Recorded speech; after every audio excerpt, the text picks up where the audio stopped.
Assalamualaikum warahmatullahi wabarakatuh. Kami dari kelompok 1, kami ingin menjelaskan untuk di chapter 11 tentang korporasi, organisasi transaksi saham, dividen, dan laba ditahan. Berikut untuk anggotanya. Terus ini ada beberapa bagian-bagian yang akan kita bahas nanti di presentasi berikut. Lalu yang pertama itu yang kita bahas adalah bentuk korporat organisasi. Entitas dipisahkan dan dibedakan dari pemiliknya. Klasifikasi berdasarkan tujuan, not for profit, for profit. Terus itu ada apa aja sih? Ada Salvation Army atau USA, terus International Committee of the Red Cross atau CHI. Terus dia ada Bill and Melinda Gates Foundation atau USA. Terus itu yang di not for profit-nya. Terus for profit-nya itu apa aja? Itu ada Compass Group, terus ada Hyundai Motors, terus ada Lukoil sama Google. Terus kepemilikan publik. Ini klasifikasi berdasarkan pemilik ya. Terus kepemilikan publik. Itu juga ada kepemilikan privat. Itu ada Cargill Inc. Terus ada bentuk korporat organisasi. Itu masih kelanjutannya. Ini karakteristiknya itu yang membedakan korporasi dari perseorangan dan partnership. Itu ada memisahkan perbedaan legal, kewajiban pemilik yang terbatas, hak pemilik yang dapat dipindahkan, kemampuan untuk membuat modal, terus umur yang berkelanjutan. Itu masuk di dalam keuntungan. Bisa juga umur yang berkelanjutan itu campur sama manajemen korporat, peraturan pemerintah, terus tambah pajak itu masuk dalam kerugian. Karakteristik korporasi. Karakteristik yang membedakan korporasi dari perseorangan dan partnership. Pemisah keberadaan legal. Korporasi bertindak atas namanya sendiri daripada atas nama pemegang saham. Terus yang kedua, kewajiban pemilik yang terbatas. Itu terbatas hanya sampai investasi mereka. Terus yang ketiga, hak pemilik yang dapat hak kepemilikan yang dapat dipindahkan. Pemegang saham dapat menjual saham mereka. Lalu selanjutnya, kemampuan untuk mendapatkan modal. Korporasi dapat memperoleh modal melalui penerbitan saham. Lalu selanjutnya ini ada umur yang berkelanjutan. Itu kelangsungan sebagai prinsip going concern tidak dipengaruhi penarikan, kematian atau ketidakmampuan pemegang saham, pekerja atau pegawai. Terus selanjutnya itu manajemen korporat, itu pemisahan pemilik dan manajemen, mencegah pemilik dari mempunyai peran aktif dalam mengelola perusahaan. Lalu peraturan pemerintah, pasti ada peraturan pemerintah dalam korporasi. Peraturan pemerintah dirancang untuk melindungi pemilik korporasinya sendiri. Terus tambahan pajak. Korporasi membayar pajak penghasilan sebagai entitas legal yang terpisah. Dan tambahannya pemegang saham membayar pajak atas dividen kas yang diterima. Nah, ini karakteristik korporasi, strukturnya, organisasi korporasi sendiri. Lalu pembentukan korporasi, tahap awal.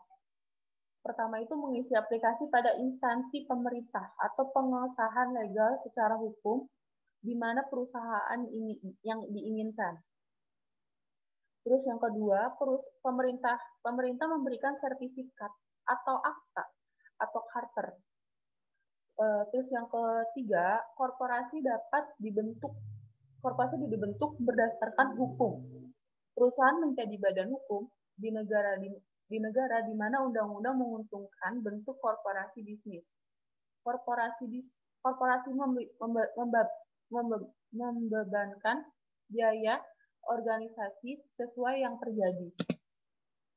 Hak kepemilikan pemegang saham. Pemegang saham memiliki hak untuk yang pertama, suara dalam pemilihan dewan direksi dan tindakan yang memerlukan persetujuan pemegang saham. Yang kedua, bagian laba perusahaan melalui penerimaan dividen.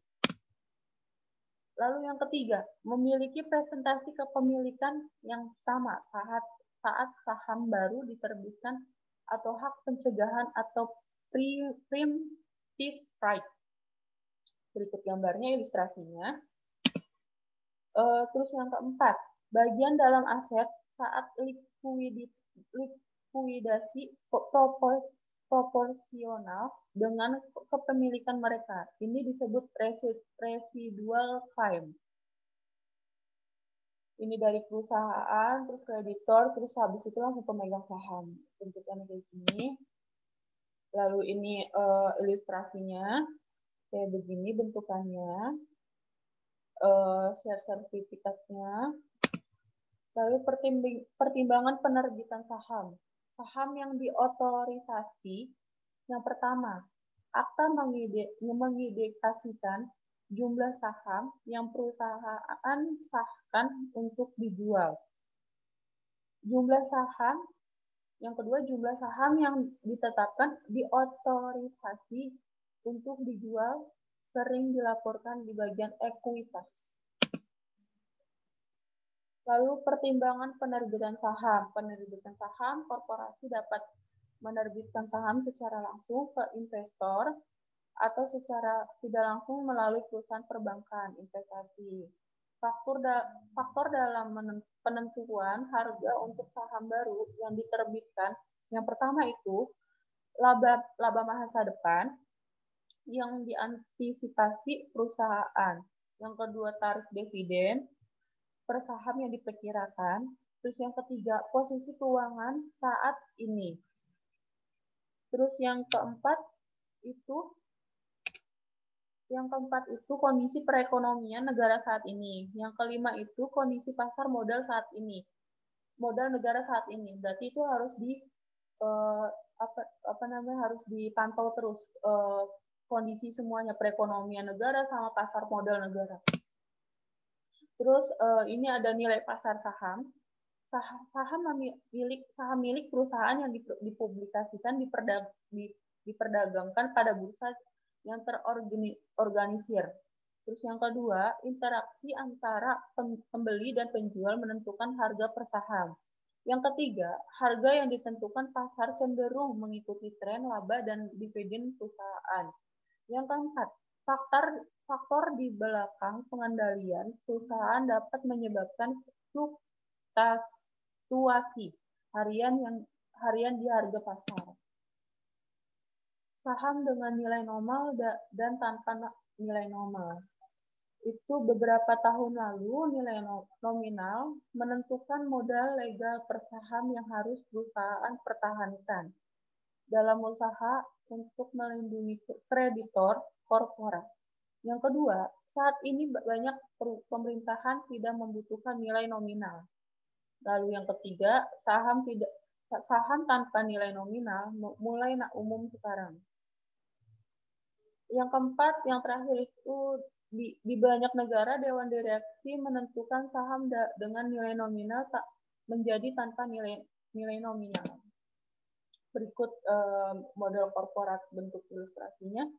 Equity itu ada share capital ordinary itu dapat $800. Retained earnings itu ada $130.000. Total equity-nya itu tinggal ditambahin aja jadi $930.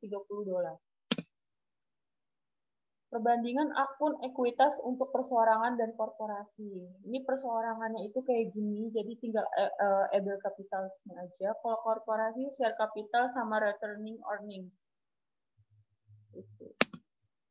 Terus akuntansi untuk penerbitan saham biasa. Asumsi, ini ilustrasinya itu asumsi Hydroslite INC menerbitkan 2.000 saham, biasa dengan nilai nominal 1 saham. Siapkan ayat jurnal Hydroslite jika yang A itu 1.000 saham diterbitkan seharga $1 per saham. Dan yang B itu 1000 saham diterbitkan seharga $5 per saham. Nah, kita tinggal tulis yang A, kasnya 1000 saham yang diterbitkan tadi. Lalu modal saham sampai saham biasa itu 1000 dikali $1 aja. Yang bagian A tinggal ditulis aja. Terus yang B itu hampir sama, tapi tinggal ditambahin premi saham biasa. Itu tinggal di saham biasanya itu tinggal itu 4.000, bisa dibilang kan ini ada 5.000. Tinggal 1000 kali $1 sama dengan 1000 dan lain-lain. Lalu ini akuntansi untuk penerbitan saham, ini kayak gini. Ini akuntansi untuk penerbitan saham biasa itu seperti ini, hampir sama. Lalu akuntansi untuk penerbitan saham biasa. Penerbitan saham biasa untuk jasa atau aset non-kas, perusahaan dapat juga menerbitkan saham untuk yang pertama itu jasa atau pengacara atau bisa juga konsultan. Terus yang kedua itu aset non-kas, tanah, bangunan, dan peralatan, dan juga peralatan. Harga perolehan adalah apakah nilai pasar wajar dari pertimbangan yang diberikan atau nilai pasar wajar pertimbangan yang diterima. Mana yang lebih jelas dapat ditentukan. Selanjutnya bisa diteruskan oleh Tiur.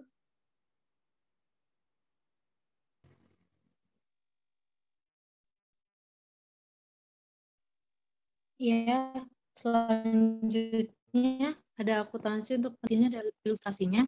Untuk Jordan Company menjadi berbadan hukum dan mengalihkan ke perusahaan sebesar $5.000 untuk jasanya. Mereka setuju dengan menerima 4.000 saham dengan nilai nominal sebesar $1 per saham untuk membayar tagihan mereka. Pada saat pertukaran tidak ada harga pasar untuk saham. Dan berikut ada jurnalnya, yaitu beban organisasional sebesar $5.000 dan pada kreditnya ada modal saham atau saham biasa, yaitu perhitungan dari 4.000 saham dikali $1 dan ada premi saham yaitu sebesar $1.000. Next.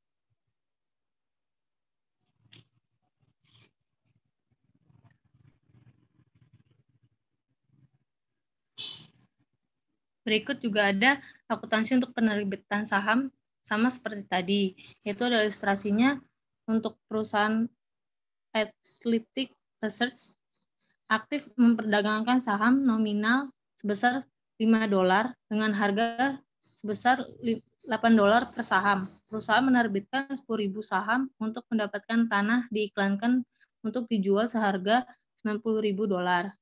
Berikut ada jurnal transaksinya. Tanah pada debit sebesar $80, yaitu dari 10.000 saham dikali $8. Kemudian ada di kredit modal saham sebesar $50.000 dari 10.000 saham dikali $5 dan ada premi saham sebesar $30.000. Next. Kemudian ada akuntansi saham treasury. Saham treasury merupakan saham milik perusahaan yang diperoleh kembali dari pemegang saham tapi tidak dihentikan.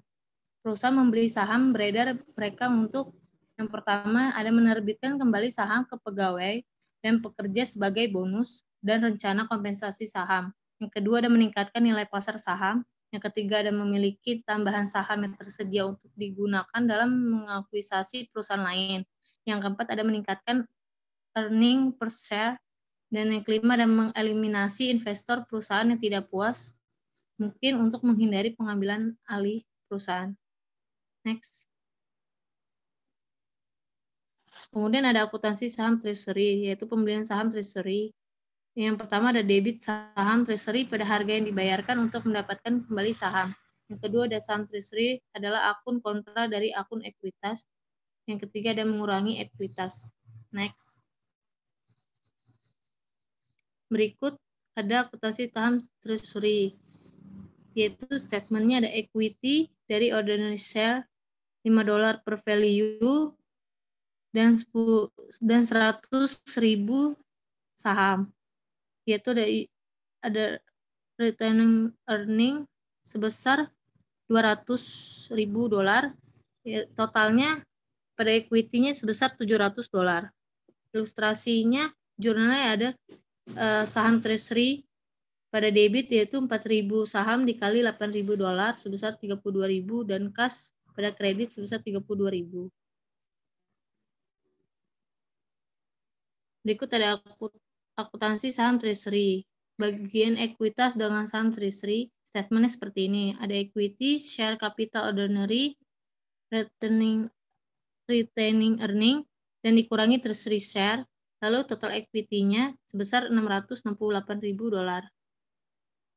Kemudian next, akuntansi saham treasury, penghapusan saham treasury, yaitu ada di atas harga pokok dan di bawah harga pokok. Keduanya meningkatkan aset dan ekuitas. Next. Kemudian ada ilustrasi akuntansi saham treasury. Ya, pada 1 Juli, Matt menjual 1.000 lembar saham treasury tersebut dengan harga $10.000 per saham, yang sebelumnya diperoleh kembali dengan harga $8 per saham. Kemudian ada jurnalnya, debit ada kas 10.000 saham treasury dari 1.000 saham dikali $8 yaitu 8.000 dan premi saham sebesar $2.000.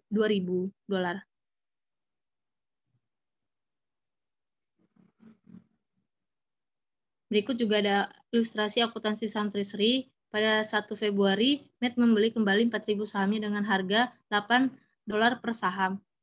Dan kemudian pada 1 Oktober, Matt menjual saham treasury tambahan dengan harga $7 per saham.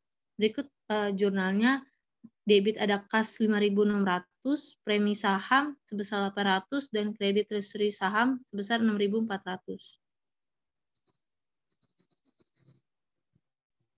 Berikut juga ada akuntansi saham treasury seperti yang tadi. Next. Berikut ada saham preferen. Biasanya pemegang saham preferen mempunyai prioritas untuk yang pertama ada distribusi laba, dividen, dan yang kedua ada aset pada saat likuiditas. Akuntansi saham preferen pada saat penerbitan sama dengan untuk saham biasa. Next.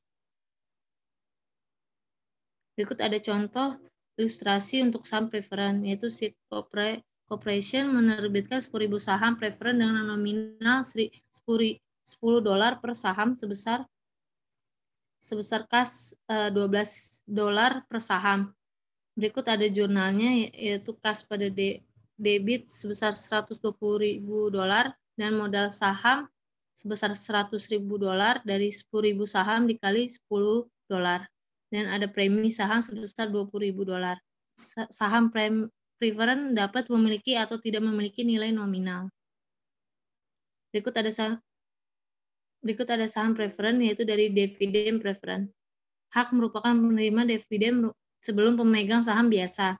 Dividen kumulatif, pemegang saham preferen harus dibayar untuk dividen tahun berjalan maupun dividen yang belum dibayar sebelum pemegang saham biasa menerima dividen dan ada likuiditas preferen. Next. Berikut ada dividen distribusi kas atau saham ke pemegang saham berbasis proporsional. Di sini ada jenis-jenis dividen, yaitu dividen kas, dividen properti, scrip atau note, dan kemudian ada saham. Next. Di sini ada dividen kas. Dividen kas merupakan membayar dividen kas harus memiliki, yaitu yang pertama ada laba ditahan. Membayar dividen kas dari laba ditahan adalah legal dari semua peraturan.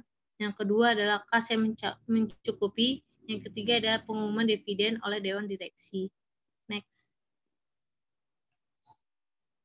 Berikut adalah informasi mengenai penentuan tanggal-tanggal untuk dividen kas. Next. Berikut ada ilustrasi untuk dividen kas. Pada 1 Desember, Direktur Media General mengumumkan dividen kas sebesar 50 per saham untuk 100.000 lembar saham nominal sebesar $10 per saham biasa. Dividen dibayarkan pada 20 Januari ke pemegang saham yang dicatat pada 22 Desember. Pada jurnal Desember tanggal 1 yaitu ada dividen kas di debit sebesar $50.000 dan hutang dividen sebesar $50 di kredit. Kemudian ada pada Desember tanggal 22 yaitu tidak mencatat adanya jurnal. Untuk Januari tanggal 20 ada payment date yaitu ada hutang dividen di debit sebesar $50 dan kas di kredit sebesar $50. Kemudian ada pengalokasian dividen kas antara saham preferen dengan biasa. Pemegang saham preferen kumulatif harus dibayar dividen tahun sebelumnya yang belum dibayarkan sebelum pemegang saham biasa menerima dividen. Berikut ada ilustrasi dividen kas, yaitu pada 31 Desember 2011, IBR memiliki 1.000 saham preferen kumulatif 8% dan nilai nominal $100. IBR juga memiliki 50.000 saham biasa yang beredar dengan nilai nominal $10 per saham. Pada 31 Desember 2011, direktur mengumumkan sebesar $6.000 dividen kas. Dan berikut ada jurnalnya. Ada kas dividen sebesar $6.000 di debit dan ada hutang dividen $6.000 di kredit.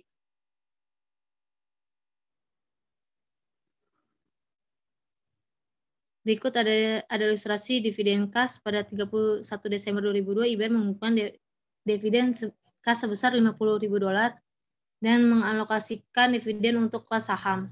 Berikut ada pembagian tahunnya 2011 dan 2012. Ada pengumuman dividen belum dibayarkan dan alokasi ke preferen. Lalu akan mengetahui sisa untuk saham biasa. Next. Berikut contoh dividen kas seperti yang sebelumnya. Next. Selanjutnya akan dibahas oleh Yusuf.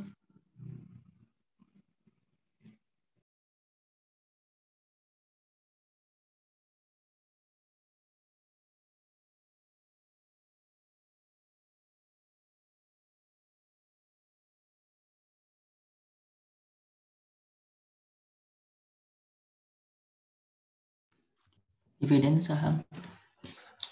Institusi profesional saham milik perusahaan. Sebelum dividen saham ada 4 share 10. Setelah dividen saham ada 12 share 10. Next.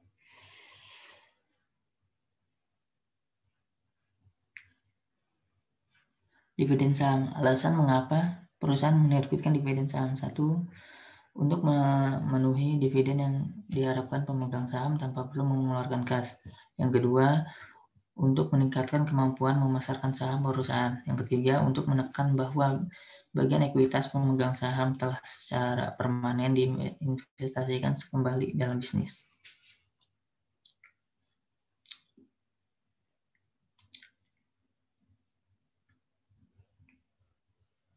Dividen saham.